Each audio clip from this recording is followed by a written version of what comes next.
This is the Android Buffet Podcast, episode number 569, recorded Thursday, December 30th, 2021, in 5, 4, 3, 2, and 1.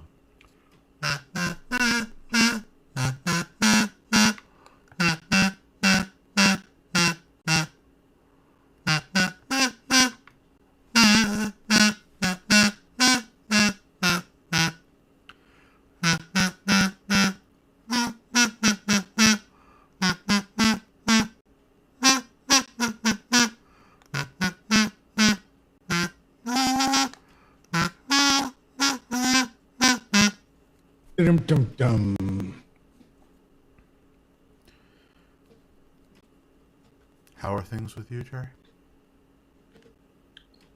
I am not a happy camper. Neither am I, because normally I leave work on time instead of spending 3 hours after work still working for no particular reason. Right. So we start at 9. A typical day is supposed to end at 5, and I was still trying to extricate myself from a Teams meeting at 8. So it's been a while since that's happened. So hopefully... But you did it. You made it. Yeah, I had just enough time to eat. But hopefully that is not a regular occurrence. It's been a while since I've been on a meeting like that.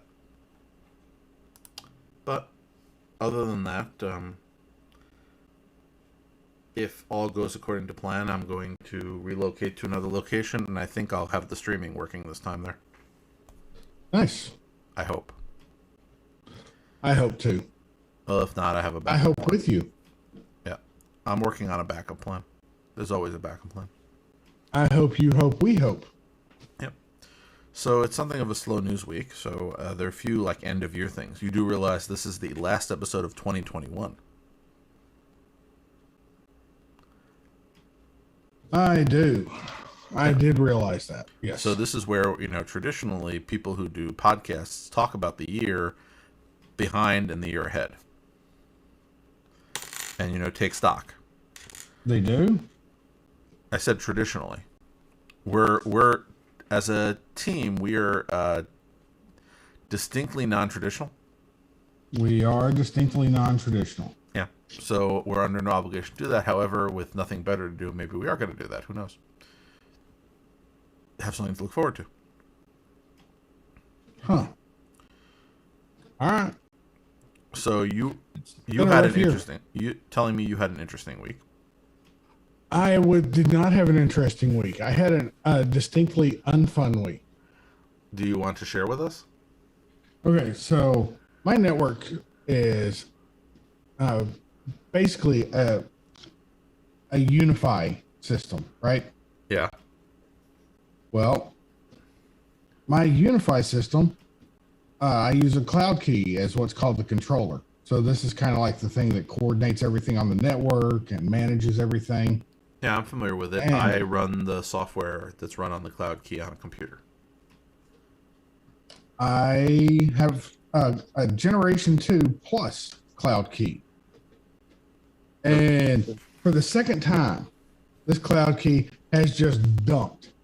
The disk corrupted or whatever, but it lost its I don't know what you call it, the configuration. So yeah. I had to basically start over from scratch, and fool me once, shame on you, fool me twice, shame on me. So I'm not going to use this device again. So I installed the controller software on Unraid, right? I mean, it's a Docker image. I could do that. Yeah. Then, because I am super brilliant, I decided, you know what? It would be an excellent time to switch from my 198.160 or my 192.168 subnets to a 10 dot subnet. Oh, you were still on a 192. You were still on a 192? I was still on a few different 192s. So I have 4 networks. One is my normal LAN, and then I have a few VLANs, one for traffic that should never touch the internet, or for devices that should never touch the internet. One for devices that should touch the internet, but never my devices. And a guest network, for people that shouldn't ever talk to anything else on the network and can only talk to the internet. So, yep. Well, that meant all the IP addresses changed for everything. Yeah, they would. Home Assistant doesn't like it when you change IP addresses. Of everything or just of it? A lot of it, adjusted okay because it used an external service, or it used domain names. Yeah. Or it was Z-Wave. But a lot of it just, my God, man. It was rough. I had to go into the config directory, the storage directory, to try and update IP addresses. And that worked for a lot of stuff. But some stuff, it just didn't work at all. I had to end up deleting the device and redeleting it, which of course means that now automations don't work. So I am still recovering from that. Well, I can understand. Somehow this, it's always where the simple thing turns more complicated. Yep. But I now have four Class B, I think. Yeah, Class B networks. Well, I'm also using 10 dot networks, and what I do is each place that I configure has a different network address, because you know how the tendency is that every router defaults to the same one. So yes. Even though they're all privately routable, what I've done is, and I mentioned this before, is I've set up a point-to-point VPN between them. So they have to have unique addressing, otherwise that would be confusing. So for example, 1 is New York, 0 is the country, and 3 is, 2 is the currently dismantled apartment, and 3 is the currently not dismantled apartment in Florida. And I already have a reservation for 4. So all the networks, again, are connected to each other, so I can access the services on each from the others.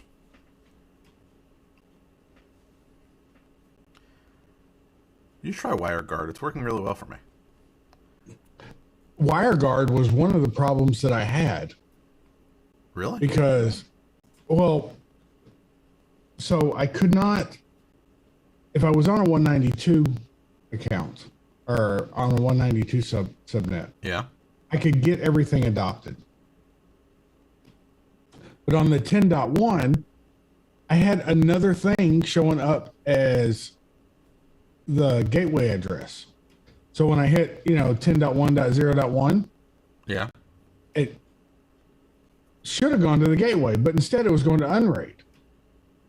And the reason it was going to Unraid is because that was my WireGuard address. The WireGuard gateway was 10.0 or 10.1.0.1. Oh, I have my everything running a little differently. I don't have you have a dedicated WireGuard device, or you're running it through one of the... No, but it was on that box. Yeah. And everything on the box uses a bridge so that it all has individual IP addresses. Yeah. Well, I'm sure it'll eventually work out.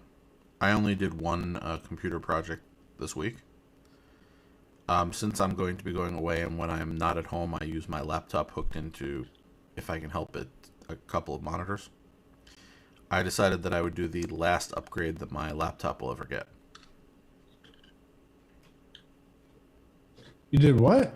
The last upgrade my laptop will ever get. Why is it the last upgrade? Well, let me ask you a question. What upgrades can you do on a laptop? What parts are upgradable usually? Software. I'm talking Software about is upgradable. I'm talking about hardware.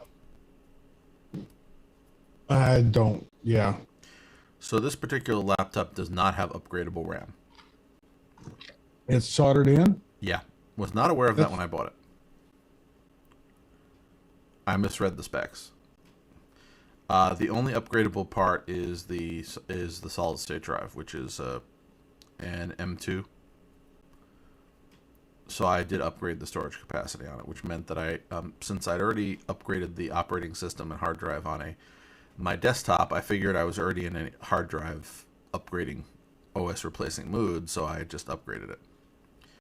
So now it's once the computer is no longer serviceable in another few years, it will be time for replacement. So there's nothing else to do with it.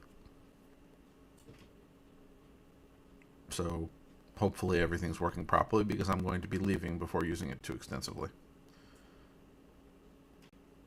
Cool. Well, not always the best move, but things happen. I'm sure it'll be fine. And better bring an OS disk just in case. Or the old hard drive, which I have here in a case. So that was my thing. I did a bunch of other things over the course of it, but that was the only real renovation type thing. And again, hopefully that'll play out when I get everything installed. And most of the rest of my week was a lot of prep for my upcoming relocation. Well, again, I'm not taking that much, but I have to make sure it's the right stuff. Yep. So essentially, I don't know how long I'm going to be hanging around there. If it's a week as originally planned, or if I might stay longer if nobody recalls me. Or I don't get called for jury duty. So I need to be prepared for a longer time. Now since I am down there regularly, I do keep a drawer full of stuff down there. Some clothes and a few other things, but I want to make sure I don't either have to buy something or miss it. So that's been some of my week, along with other things that I want to get done before I leave. I picked up my Plex reloading project, which I started just before I left for Bulgaria, and have not finished because I have too many projects. So I picked out some things from I purchased that DVD because the box set was really inexpensive collection. Right. And I'm moving them over to the Plex, so maybe I will watch them remotely, since I can access my Plex from pretty much anywhere.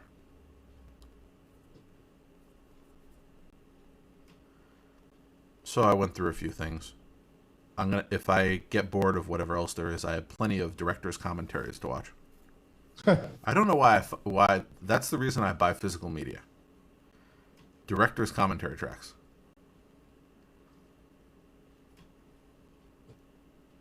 It's like a whole new perspective on something you've already seen.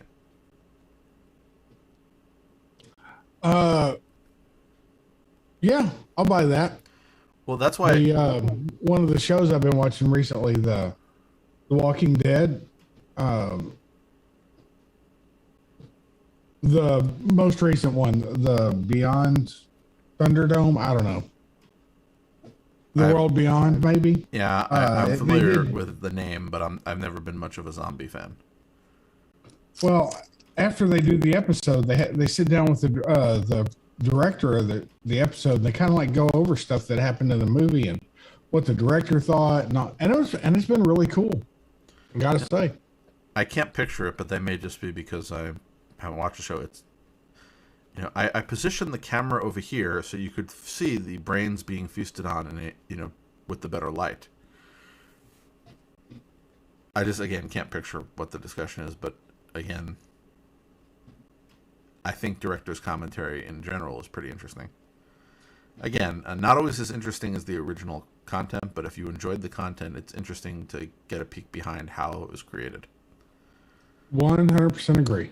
And I would certainly pay more for, let's say, a streaming service that gave me, the behind-the-scenes featurettes and the other things that you get if you buy the media.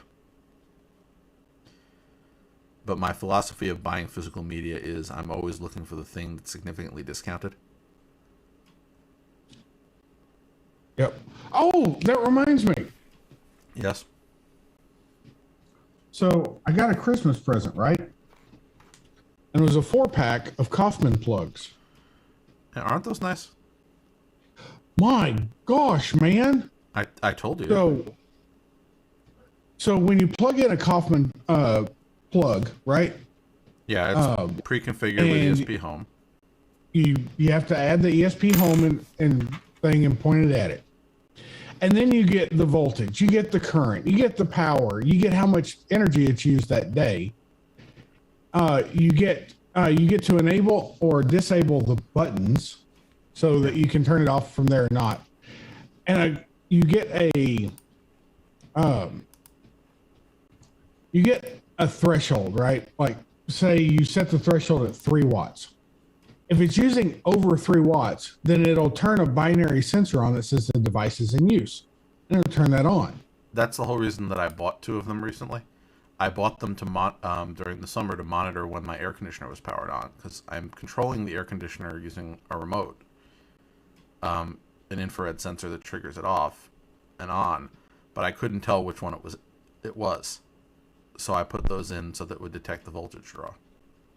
I think it's awesome. It's I 100%. They're not expensive. They're Wi-Fi. They're easy to hook up. Love it. And the guy does bulbs too. He has a standard and a BR30 bulb. So remember how I mentioned to you that I'd wanted the BR30 bulbs, but then I ended up replacing the 2 light bulbs in my bedroom with hi-hats when I had the guy here fixing the bathroom. Yep. So now I have a pile of Zigbee bulbs that and nothing to put them into. But one problem. Speaking of Zigbee and Z-Wave, what's the deal with Thread? What about it? Is Thread just like it's Wi-Fi or Zigbee or Z-Wave? They just kind of... Well, you have Matter, you have Thread, you have all these protocols that have said we need to unify all these standards and create a communications protocol. So Thread is essentially the communications protocol, and it doesn't specify what it's carried over. And then you have Matter, which is on its way in, which is essentially the common interface that would allow things to interoperate on a better level. I'm simplifying, but that's probably the easiest explanation I can think of. Mm-hmm. Well, again, I think you're like me, which is you don't really care about what protocol it is as long as it works. And since Home Assistant melds everything together, if it can communicate with Home Assistant, we're happy. Yeah. I don't know of any... I have like 3 Z-Wave switches, and I'm not super happy with the responsiveness of them. Yeah, and that's why I switched to Wi-Fi for some things. Even though I know Wi-Fi congestion is a potential problem in the future, I found that the devices were unavailable a lot less often. So I ended up... And what Wi-Fi light switch do you use? It isn't locked into a vendor. Well, let's see. The last one I bought was the what was that? The Martin Jerry dimmer, which is a PWM dimmer, and even though a lot of the 2U devices have been upgraded to newer firmware, the ones that have been shipping from Martin Jerry as an older design are not getting upgraded to the newest firmware, so you can very easily use 2U convert to convert them over to Tasmota. Now, barring that, I also bought the Treat Life switches, where if you have a flashing jig, which I printed with my 3D printer, which I really should bring back online one of these days, since I've been doing other things. The Treat Life switches, I was able to flash by just popping the top off of them, putting the jig on, and then flashing it using wiring. So what you're saying is there's no Kaufman switch. Well, if you wanted it, you don't need a dimmer, do you? I want a dimmer, yes. Okay. Right now, I do not know of anybody off the top of my head who makes a pre-flash dimmable switch. But if you need just a regular switch, I do know a company that will sell them to you pre-flashed, similar to Kaufman. So that would be Athom, ATHOM, or At Home. They have a US switch, and as far as I know, their switch is pre-flashed with Home Assistant compatible firmware. They have local US shipping now from their warehouse in Los Angeles, and for like $20 you can get one that's pre-flashed with Tasmota with US standard. It gets good reviews, but again, we're back to they don't have one with a dimmer. Huh. So for dimmers, I've been using the Martin Jerry or the Treat Life, because the Treat Life you can just pop open and flash, but I prefer the one where it's already flashed for me, or the flashing is easy. So with the Martin Jerry, when I had the guys here to do the ceiling, they put in the dimmer before I had flashed it, and I just ran a program on a Raspberry Pi and flashed it remotely. Which is what I did. I have 2 of them here. So it's a good dimmer. And anything else, again, the hard part now, and this keeps happening, is when you buy some of these devices that you see people have said have worked in the past, they change the design or they upgrade the software to prevent you from easily flashing it. And you remember my stories of how difficult sometimes it is to actually get to the pins. And if I have to destroy the device to get to the pins, it's not really worth it. I understand. Yeah. So again, I know there's more on the market that will be coming. And you never know. You might be able to talk the guy at Cough.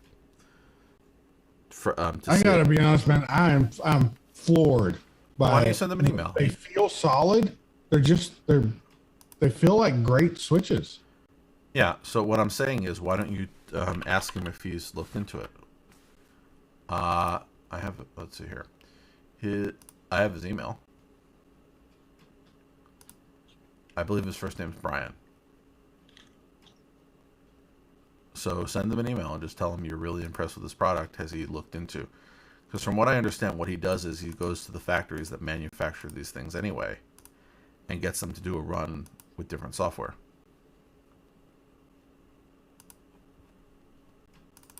I'm just. Yeah, again, I gave you a recommendation. I'm glad you liked it. Not all of my recommendations are going to work out. That was a lot of beeping. Wasn't that your beeping? Yes, that was me beeping. Yes, I'm sorry. I sent you the information on how you could track down Mr. Kaufman. Thank you. So you could write him a fan letter. He's already heard from me. I told him I appreciated his product. Anyway, moving along. So only 2 things I could find that were interesting to me this week, which is rare. Usually it's not. There are more. But YubiKey partnered up with a company that makes little keychain gadgets to release a combination keychain YubiKey.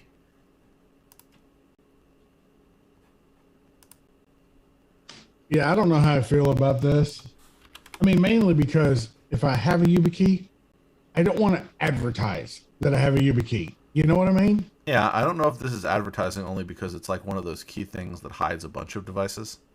So it hides a bunch of keys and the YubiKey in the same sort of unit.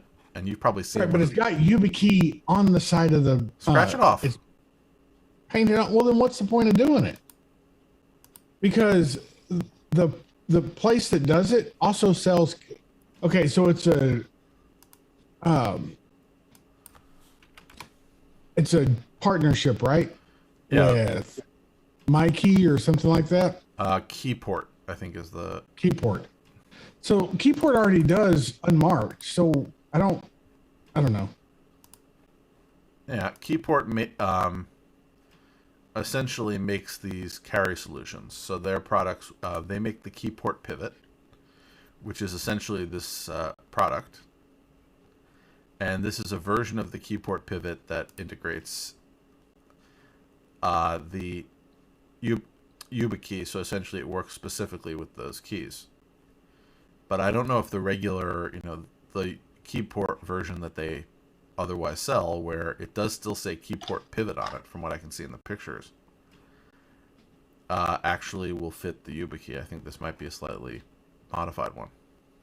Now, the keyport itself is actually kind of cool. Yeah, if you look, they allow you to build a custom one. So you select the... You can put in RFID cards or... oh, there's more. It's or first styluses or beer can openers. Yeah, or but you get to all choose from sorts your of crazy materials. stuff. In addition to your keys. colors. You get to choose your material and color. You get to choose a multi-tool, an ink pen, a flash drive, an RFID key, a smart remote, a mini flashlight, a charging cable, and apparently this you can also add in a lanyard. So essentially you can assemble all of the custom inserts that they have. Now what surprises me is why didn't they just partner to say that you could add a YubiKey to any of these?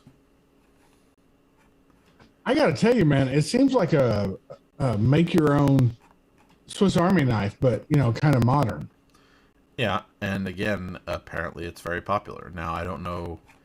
I looked at it, but I didn't get a real sense of of what I would actually put together and how. So I didn't pretend to put one together so I could figure out how much my ideal one would cost. And again, there's of course the key part of it. That's all the stuff you have to put in before you even put in a key. Right? Well, keys are obsolete. It's a new world. Yeah. We don't need keys anymore. So that brings us to the end of the year as a topic. You don't want to cover LastPass? Oh, did I forget about LastPass? Oh, yes. People are trying to compromise people's LastPass master passwords. Something about credential stuffings and active attacks. So yeah. So if you're both of us have talked about LastPass many times, so I thought it was worth mentioning that it is a target. So please be careful with your LastPass password. Yes, sirree. Yep. I almost forgot that happened this week. It was such a short set of show notes that I forgot about that. Yeah. Other than that, of course, as I said, the other thing is, of course, what's been going on this year.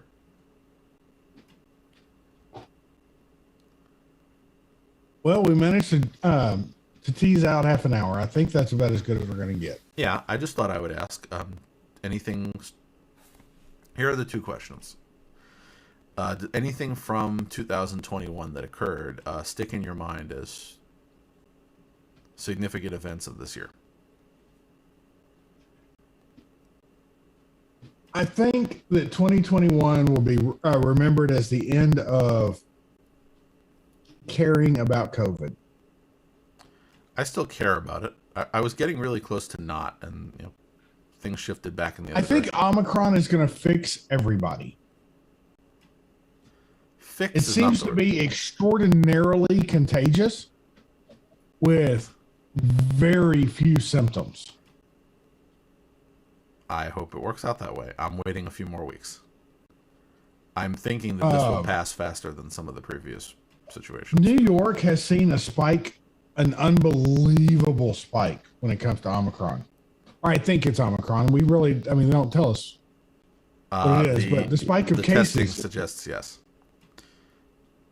But part of the reason is the same problem. Has to be Omicron, right? Yeah. Well, part of the problem is that New York is the same as when the pandemic started. It's New York gets a lot of people coming in from a lot of different places. So things spread really quickly once they hit New York. Oh, yeah. And Omicron is like 70 times more contagious. Yeah, which is the only reason why I'm nervous about traveling. Because while most reports say that it's probably more mild than anything that came before it, I'm still not trying to get sick. Right, but the cool thing is, okay, it's going to mutate again, right? But Omicron appears to give really good immunity against the Alpha and the Delta and the Beta. So, if ever there was a COVID to get, it might be this one. I know. I'm just, my goal is, and not just with COVID, my goal is to avoid disease. I know that's not possible, and I'm not going to stick myself in a hermetically sealed bubble, But my goal is to take reasonable precautions to avoid getting sick. So we'll see what happens, because I know a lot of people who have come, and I'm sure since it is more contagious, you do know more people than you previously did who kept coming down with things. Well, I'm hoping that Omicron will spread so much that it burns itself out. That is a distinct possibility. In the meantime, since my employer has decided that they don't want me in the office, I might as well go hang around with my parents for a bit. And part of that is they like having me there, and the other part is it gets cold in New York, as you've heard me say. I had to clean snow off of my car last week. It melted within 10 minutes because it was still warm, but eventually, if I hang around, I'm going to have to shovel, and I hate that. So if I have the freedom to move around, I might as well. So next week, I'm going to try to come here and record the podcast with you from Florida. Beyond that, the other, so we have what happened last year versus this year. So I'm going to try something a little more on the Android side of things. I thought 12 was a really good upgrade. I didn't think, okay. You know, well, again, we've both talked about the fact that Android operating system updates have become mature to the point at which nothing is a game changer anymore. But I thought 12 was a really good iteration. They did a lot of really nice things there. They really refined the interface, and I do like the new way that it's presenting itself. They added a bunch of new features, and they're continuing that to essentially smooth out certain areas. There are other things I don't like so much, but I thought they did a good job overall. And most of the things that I don't like are because things that I previously enjoyed, they took away for whatever security reason that was tangential to it. And, well, you've noticed that in a lot of areas. It's, we're going to lock this down. Well, you locked it down, and you made the thing that was working not work for me. And you didn't create, like, a way of addressing it. And, that happens in a lot of things. I remember when I left Facebook, and I was never an active Facebook user, but I stopped using Facebook because they shut down their API and I could no longer do what I wanted to do with it, which is use Facebook without having to use Facebook. So I used their API to do a bunch of things so I would never have to enter Facebook, despite the fact people keep sending me things that I had to go look at.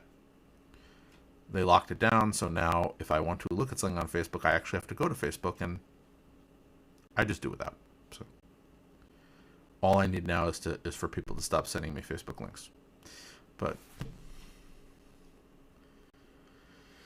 that said, I think things are going to be interesting next year for a lot of things. Home Assistant is going to continue in the direction it's gone in. And if you've noticed, that's been adding a lot of exciting stuff and making it much more approachable for neophytes. Neophytes. That's funny. Yeah. What's wrong with the word neophyte? I just think it's funny. Okay. I didn't say anything was wrong with it. Okay, I'm just asking. It's a word. But, there's the, more colloquial newbie. But I think it's getting to the point at which even Home Assistant itself has said, we're going to sell a kit. You can put it together and you'll have a Home Assistant box. They were selling pre-made devices, and I think more organizations will do that, and there's a motivation for manufacturers to add support if there are that many people interested, and the cost of maintaining it is not that large. There are local SDKs coming in all over the place, so why not? Yep. Things to be excited about. And I do have one thing that I would like to accomplish in 2022. What's that? I like to finish cleaning my apartment. I've been working on it for how long now, but every time I get started, I end up leaving. Well, no, I've mentioned this. I have boxes full of stuff that I've been digitizing, and I'm not going to haul them with me, so they're going to sit here until I come back and continue. I got through 1,000 pictures last week. Like old photos that I thought I'd gotten all of them, but I keep finding more. I have papers and other things. I have, as I mentioned, I have things to rip. So my goal is all of the things on my project list I would like to finish sometime in 2022. I don't think that's going to happen, but I'd like that to occur. Because every time I start one project, I get like 5 more. Also, cleaning my apartment seems to be a full-time job. Just odd. Not really. I used to have a cleaning lady. She retired. Everybody retired in the last few years. I think a lot of people just, with all of the, the job issues that came with the pandemic, I think a lot of people who are at retirement age just decided, I don't have to work anymore. I might have continued if things have been different, but I'm just going to go enjoy the rest of my life, which I don't begrudge them. It just means I don't know what to do now. But I used to have somebody who would come up, every so often and clean the place up. And not, like clean up my mess, but like, do all of those jobs that you could theoretically do yourself, but you don't want to, like scrubbing your toilet or getting the mildew out of your shower. I had a 4-day weekend. I went to town on the shower. Glad to hear it. Well, it's now clean. Good. You know how quickly soap scum builds up. But that and the fallout from the treadmill, they still haven't come to get the second one. And if they don't come by the time I leave, they're going to have to live with not getting it back. So that brings us to the end of this week and the end of 2021. It does, it do, it did. Yes. How does that song go? May old acquaintances be forgot. Isn't that the one they do for New Year's? I don't know. I don't know either. That's why I asked you. I just never understood those words. Why would we want old acquaintances to be forgot? Or maybe I'm misremembering the words, and maybe the old acquaintances should never be forgot. Also, Daryl says Happy New Year. Happy New Year, Daryl. Yes, he's our favorite Daryl. Although, to be fair, he's the only Daryl I know. That doesn't mean he isn't special. It just means there isn't as much competition. Yep. So until next week, when maybe I will take the opportunity, if it's still a snow week, to talk about all of the things that I carry when I go places, of an Androidy nature. Oh, your EDC? What would you say EDC stands for? Everyday carry. Well, not every day. Mobile carry, because I've added some things. I have the new smartwatch, and for the first time, I paid for something with my watch, just so I could. Wow. It's a pain in the neck. Is it? Well, no. The problem is, and this is what I predicted. You really have to angle your arm and get it over the machine. But you have to angle it down, and the screen on a watch usually faces up. So it's just not convenient to get it in there, but it's doable. And it probably was more convenient than reaching for my wallet. True. But what I wonder is, why couldn't they have put a little the near field thing on the connected to the band? Of course, that would have been cool. Then of course you couldn't replace. Make it harder to swap out your band. That's what I was just about to say. Then you wouldn't be able to have a different band, but it would be easier to do what I was doing, which is just wave my hand over it. Anyway, on that happy note, Jerry, I will see you in 2022. I will see you next year, sir. Goodbye, everyone. And good luck. Recording stopped. For only 2 things, we managed to drag it out. I thought we did. Yeah. Well, no, we always have interesting things to talk about.